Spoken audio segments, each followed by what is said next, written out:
What if the most dangerous territory you could ever explore is not in some forgotten corner of the earth, but behind your own eyes? What if the ancient warnings about opening the third eye were never about demons from other dimensions, but about the colossal, chaotic forces sleeping within your own unconscious mind? We've been sold a sanitized version of this power, a spiritual commodity promising cosmic visions and colorful auras, neatly packaged for the modern wellness market. A quick path to enlightenment in 10 easy steps. But what if this modern interpretation is not just incomplete? What if it's a trap? The oldest sources don't describe a self-help tool. They speak of a perilous journey, a psychological trial by fire that very few were prepared to survive. They knew that to open this inner eye without first building an unshakable inner foundation was an invitation to madness.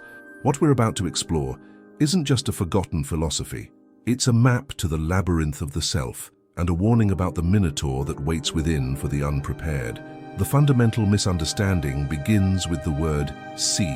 We imagine a cosmic telescope, a tool to gaze upon the hidden machinery of the universe, to perceive auras or glimpse other dimensions. But this is a profound misdirection. The primary function of this inner organ isn't to look outward, it is to look inward with an intensity that can shatter the observer. Picture your consciousness as a small, sturdy boat on a vast, dark ocean. The world of your 5 senses, your daily thoughts, your ego, is the surface of that water. But beneath lies the abyss of the unconscious mind, a realm of crushing pressure and primordial darkness that holds 99% of who you are. The modern approach to the third eye is like attaching a glass bottom to the boat, hoping for a pleasant view. The ancient approach understood that opening the eye was not about looking down. It was about opening a hatch in the hull and letting the abyss flood in. Think of it this way. The pineal gland, that tiny cone in the center of the brain, may be the biological hardware. Modern science sees it running a simple program, melatonin.exe, a sleep regulator. But what if it's a dormant piece of hardware capable of connecting to a far more complex network? Not a network of information, but of being, the inner cosmos, the library of the unconscious. A place that contains not only your own forgotten memories and repressed shadows, but the archetypal memories of our entire species. Every god, every demon, every hero and monster ever dreamt lives there, not as a story, but as a living psychic force. The danger then becomes terrifyingly clear. When you open this eye, you are not a passive spectator. You are an active participant, and the figures in that library can turn and look right back at you. This is the first secret. The journey isn't external, it's a descent. And if the ancients were right, how did they create maps for a territory that modern psychology is only just beginning to acknowledge? Let's push this deconstruction further. The modern myth suggests that when you open the third eye, you remain you. You are simply a stable observer with a new sensory input, like upgrading a camera lens. This is the most dangerous assumption of all. The very concept of a stable you, the ego, is the first thing to be threatened. Your ego is the captain of that small boat. Its job is not to explore the abyss, but to keep the boat from sinking. It builds walls, it creates routines, it filters reality down to a manageable trickle of information so you can function. When that floodgate from the unconscious opens, the ego doesn't gain a new tool. It faces an existential threat. It's suddenly confronted with a tidal wave of raw, symbolic, archetypal information. It's like a single librarian trying to catalog 1 million books being thrown at him every second. The system overloads. The mind's desperate attempt to label the incoming chaos can lead to what we call psychosis. Here is a more modern analogy. Imagine your 5 senses and your rational mind create a perfect user interface for reality. A clean, simple desktop with neat icons, tree, car, work, danger. It's a simplified operating system, designed not to show you the truth, but to help you survive and reproduce. The New Age approach is about customizing the icons, maybe changing their color or adding a soothing background. The ancient initiatic path was about learning how to access the command prompt, to see the raw, terrifying source code running behind the interface. What happens when you force a user who only knows how to click on icons to stare at the millions of lines of code that make the system run? The system crashes. This is the ontological shock the ancients were so wary of. It is not about seeing something scary. It is the realization that everything you thought was real is just a symbol on a screen, and the true reality is an infinitely complex and impersonal ocean of code. So the question isn't just about seeing what's out there. It's about whether the very structure of your sanity, your I, can survive the revelation of what is in here. This terrifying potential wasn't just a vague premonition for our ancestors. It was a core component of their spiritual sciences. They mapped the human psyche with a precision we are only now beginning to appreciate, leaving behind a trail of warnings disguised as myths and symbols. Our hunt begins in ancient Greece, not in the public squares of Athens, but in the secret rites of the mystery schools. At places like Eleusis, initiates underwent a multi-year process of purification and preparation. They didn't simply pay a fee and attend a weekend workshop. They were psychologically dismantled and methodically rebuilt before being granted the epopteia, the final direct seeing. Why? Because the philosophers who designed these rites, perhaps the Pythagoreans or the Orphics, understood that a direct vision of reality's inner machinery could annihilate an unprepared mind. The myths of mortals being driven mad or destroyed by seeing the true form of a god, like Semele being incinerated by the sight of Zeus, were not just stories. They were clinical warnings about psychic overload. Then we travel east to the high plateaus of Tibet. In the esoteric practices of Dzogchen and Mahamudra, the opening of the wisdom eye is the ultimate goal, but it's surrounded by the most formidable and terrifying imagery in world religion. Wrathful deities with necklaces of skulls and eyes blazing with fire are not seen as external demons to be vanquished. They are understood to be the explosive, chaotic energies of one's own mind, which will inevitably be confronted during the process of dissolution. The unprepared student who encounters these forces without the guidance of a guru and years of practice will not see them as projections. They will experience them as literal, external monsters and be shattered by the encounter. This brings us to the profound and often severe critique from the perennialist school of thought. Thinkers like René Guénon didn't just dismiss the modern, superficial approach to spirituality, they saw it as a dangerous symptom of a dark age. Guénon made a razor-sharp distinction between authentic initiation, a structured, perilous, and supervised transmission of spiritual influence, and the mere pursuit of psychism. He warned that opening these centers without the protective framework of a traditional lineage was like a child playing with a loaded gun in the dark. You are activating latent psychic powers without any spiritual or metaphysical context, attracting chaotic influences and mistaking psychic phenomena for genuine spiritual attainment. It is the spiritual equivalent of playing in the sewers and thinking you have found the ocean. From the Eleusinian mysteries to the wrathful deities of Tibet, to the metaphysical critiques of the perennialists, the message is the same. The ancients were not drawing a treasure map for everyone to follow. They were creating a schematic for a nuclear reactor, and they understood with chilling clarity the consequences of a meltdown. Let's connect these threads more tightly. What links a Greek mystery school to a Tibetan monastery? It's their shared understanding of a fundamental law of the psyche, one later articulated in the 20th century by the psychologist Carl Jung. He called it the shadow. The shadow is the totality of your unconscious. It's everything about yourself that you have repressed, denied, or are simply unaware of.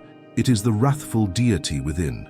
It is the monster in the labyrinth of your personal myth. It is the chaotic force that the Greek initiates had to purify themselves of. The genius of these ancient systems was that they provided a safe, symbolic container for this confrontation. The initiate wasn't just left alone in a dark room to face their demons. They were given a powerful symbolic language, rituals, myths, archetypes that acted as a bridge to the unconscious. The terrifying figures they encountered were named, understood, and integrated through a structured process. The ritual was not performance. It was a form of psychological engineering. It was a controlled demolition and reconstruction of the self. Think of Plato's cave. We picture it as a simple allegory for philosophical enlightenment. But what if it's also a precise technical description of this initiatic process? The prisoners are humanity, comfortable in their shared reality. The escaped prisoner isn't just someone who thought a new thought. He has undergone a profound, wrenching psychological shift. He is dragged out of the cave. The light, the direct perception of the real, is physically painful. When he returns, he can no longer communicate with the others. They see him as mad. This isn't a metaphor for social disagreement. It's a description of the ontological shock, the complete inability to reintegrate into consensus reality after the inner eye has been forced open. This is the failure of the modern approach. It offers the light without the cave, without the slow ascent, without the painful adjustment to the brightness. It encourages you to stare directly at the sun, promising a beautiful vision, while omitting the fact that it can burn out your retinas. Funny how the oldest advice in the world is to know thyself. It seems that's still the hardest final boss to beat, and the modern spiritual supermarket is selling cheat codes that lead directly to a game over screen. So the question is not just what the sources say, but what they did. They weren't just writing books. They were building psychological arcs, designed to carry the initiate across the floodwaters of the unconscious without drowning. So if the modern path is a dangerous shortcut, what does the user manual left by the ancients actually suggest? How does one build the psychological vessel strong enough to navigate the abyss? The wisdom of these traditions, from the Stoics to the alchemists, can be distilled into a sequence of inner labors. This isn't a list of techniques to open something, but a guide to fortifying the self, so that if a deeper perception awakens, it doesn't destroy you. The first labor is forging the observer. This is the art of radical self-awareness. The concept is simple. There is a difference between you and the thoughts, emotions, and impulses that pass through your awareness. The explanation is clear. You are not your anger. You are the awareness that is noticing the anger. You are not your fear. You are the consciousness witnessing the fear. The human experience that anchors this is universal. Think of a moment you lost your temper and later said, "I wasn't myself." The ancients would ask, "Then who were you?" That momentary gap reveals the two parts of your mind, the chaotic, reactive self and the silent, observing self. The practice here is not to suppress your thoughts or feelings, but to watch them impartially, like a scientist watching weather patterns. The goal is to create a stable center of consciousness that is not swept away by the storm of your inner state. This is the foundation. Without the observer, you are not the one seeing, you are the one being seen. The second and most difficult labor is the confrontation with the shadow, the concept. You must consciously integrate the parts of yourself that you have disowned and projected onto others. The explanation is direct. Everything that irritates you, judges you, or infuriates you in other people is often a direct reflection of a quality you have refused to acknowledge in yourself. This is the shadow. The human experience that anchors this is undeniable. Think of a specific type of person that you absolutely cannot stand. The arrogant boss, the manipulative friend. The ancient path insists you ask the terrifying question, where is that exact quality living unnoticed within me? The practice here is not self-flagellation, it is a courageous inventory. It's about withdrawing your projections from the world and owning your own darkness. Why is this critical? Because if you don't face your shadow consciously, it will be the first thing you meet when the inner eye opens, and you will perceive it as an external demon. You will be fighting a monster, not realizing you are fighting yourself. As Jung famously said, one does not become enlightened by imagining figures of light, but by making the darkness conscious. The third labor is sealing the leaks. This is the art of conscious energy management. The concept: your psychic and emotional energy is finite. The unprepared mind wastes it constantly through involuntary reactions. The explanation is practical. Every moment of mindless scrolling, every useless argument, every second spent in resentful fantasy is a leak in your psychic container. It's like trying to fill a bucket with holes. The human experience here is the feeling of being completely drained after a day of minor annoyances and distractions, even if you did no physical work. That is the feeling of a depleted psychic battery. The practice, as taught in traditions from Stoicism to the Fourth Way, is to consciously choose your reactions. When something provokes you, the practice is to insert a microsecond of awareness before you react. That pause is where your power lies. It's the moment you stop the leak. This conserves the immense energy required for the inner work, so that when a genuine spiritual experience occurs, you have the fuel to process it, instead of short-circuiting. These are not mystical secrets. They are the principles of profound psychological craftsmanship. The ancients understood that you don't find enlightenment, you build the capacity to withstand it. If these ideas resonate with you, consider subscribing so we can continue this journey together. These three labors, forging the observer, confronting the shadow, and sealing the leaks, are the personal groundwork. But the ancients would argue that doing them alone is like trying to build a cathedral with your bare hands. It's possible, but incredibly inefficient and prone to catastrophic error. This leads to the fourth and perhaps most controversial labor in our modern individualistic world, anchoring in a tradition. The concept. The journey into the unconscious is too vast and perilous to be navigated by personal intuition alone. You need a map, a compass, and a lineage of explorers who have charted the territory before you. The explanation is critical. A genuine spiritual tradition is not a set of beliefs to be adopted. It is a time-tested, multi-generational technology for psychic and spiritual transformation. It is an organized system of symbols, rituals, and ascetic practices that has been refined over centuries, specifically designed to guide the initiate through the stages of awakening while protecting them from its inherent dangers. The human experience that anchors this is the difference between a tourist and an explorer. A tourist with a smartphone can take a picture of a mountain. An explorer with a map, a guide, and years of training can climb it.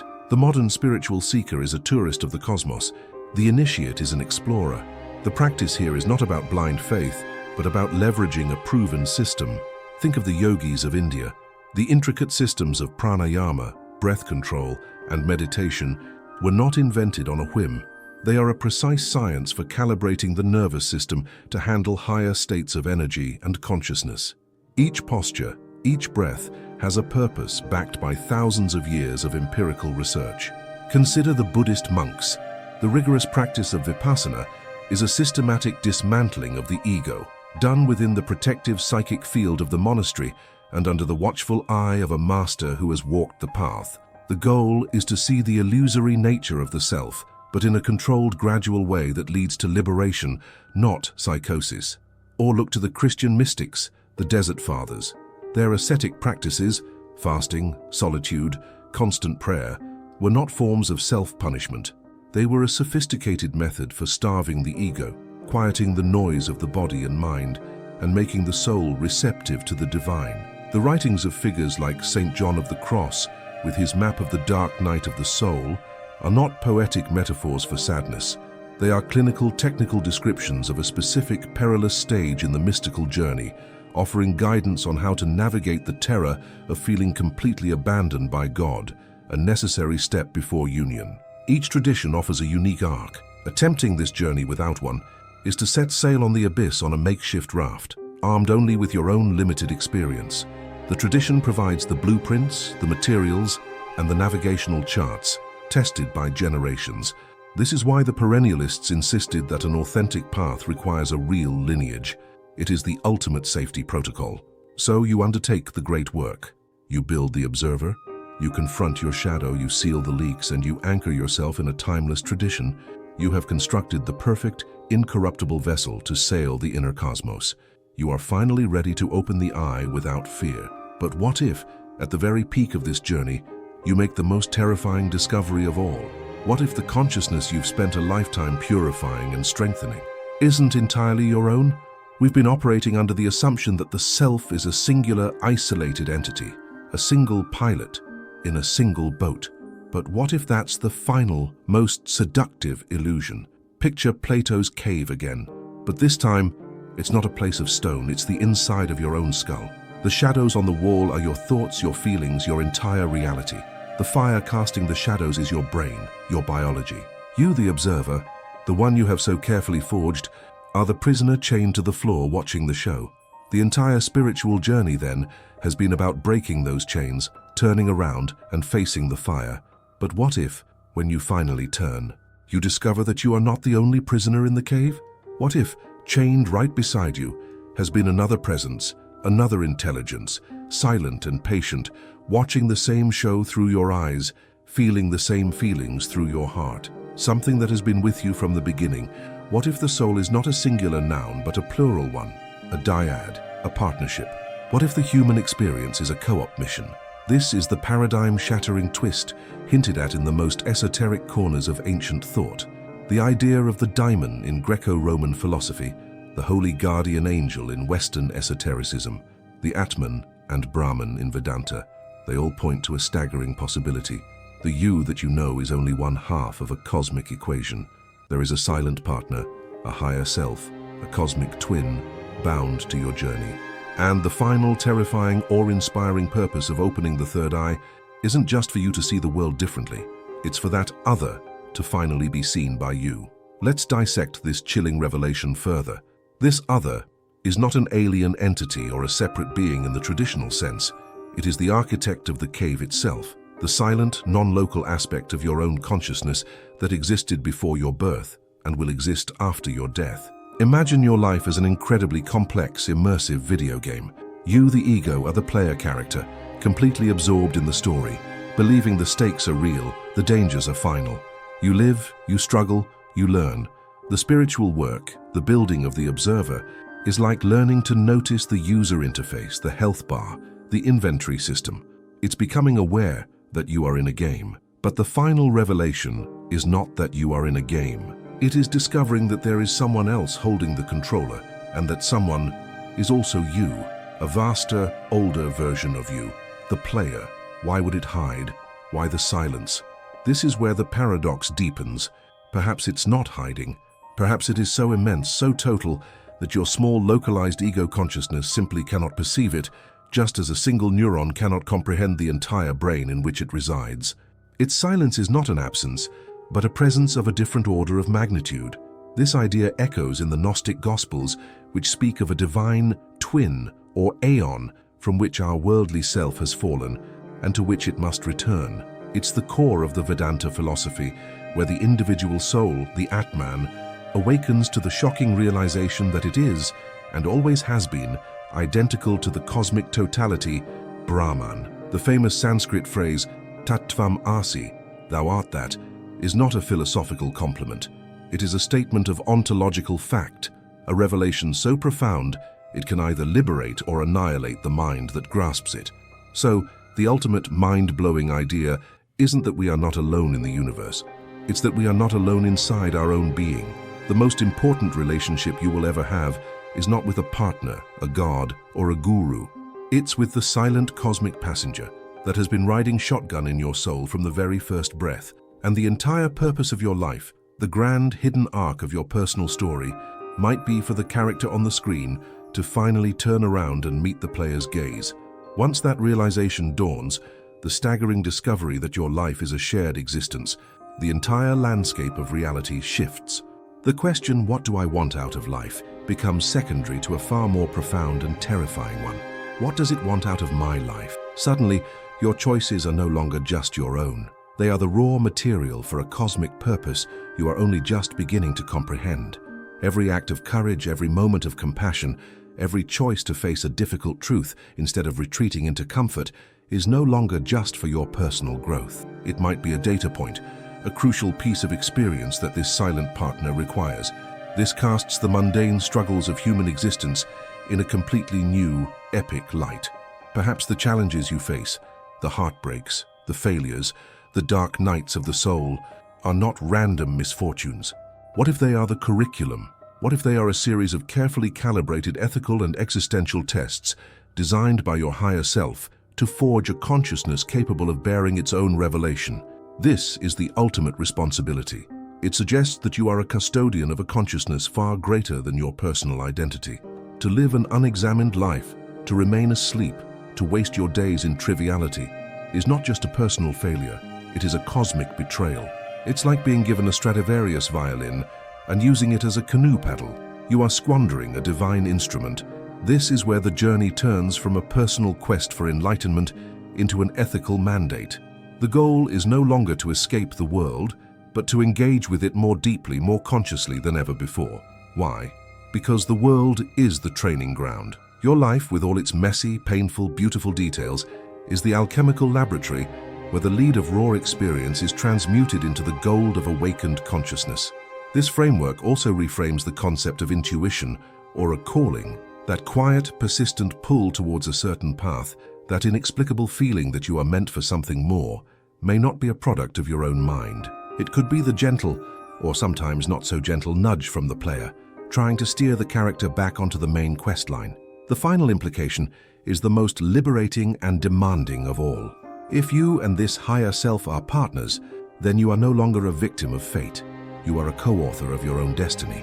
Your conscious choices, your willingness to engage with the curriculum, directly influence the outcome of the game. You are not just a prisoner in the cave. You are the one who holds the key to your own chains. The only question is whether you will find the courage to use it.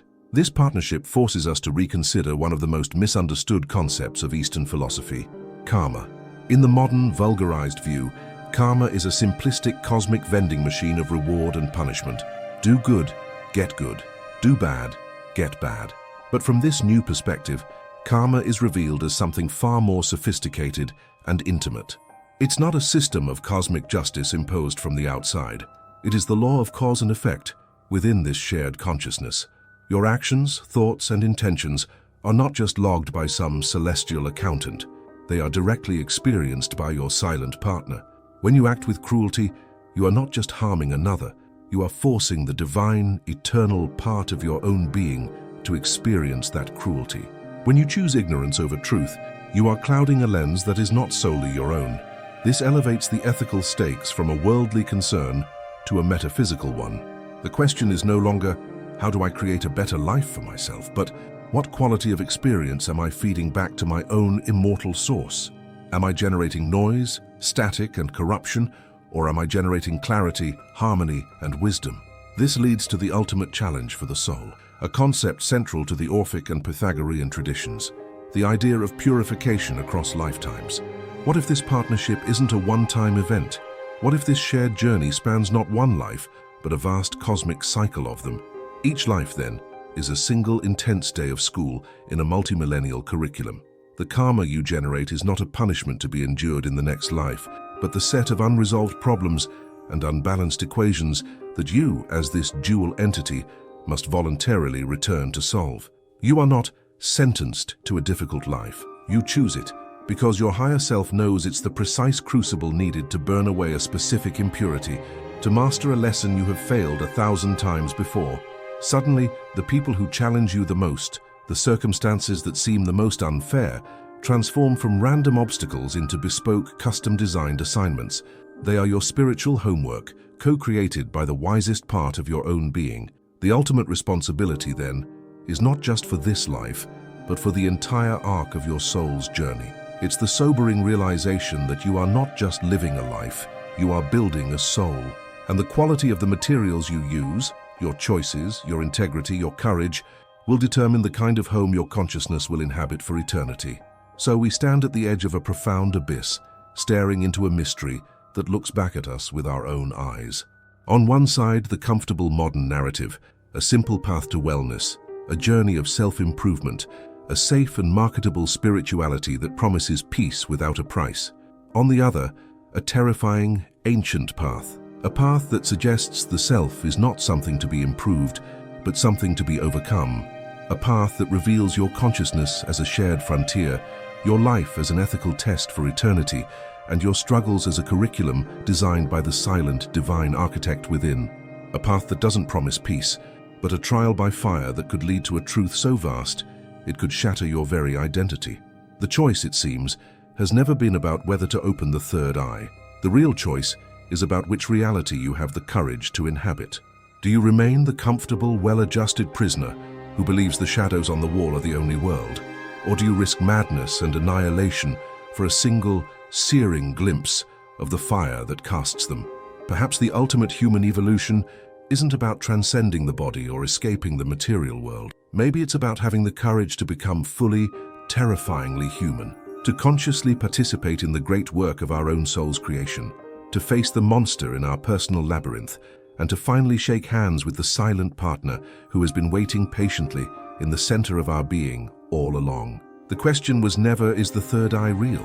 The far more important question is, are you? Liked this journey? Hit subscribe for more mysteries. And that's our hunt for now. A wild mix of documented history and tantalizing what-ifs based on bibliographical sources. The greatest mystery might not be out there in the cosmos, but waiting silently, right behind your own eyes.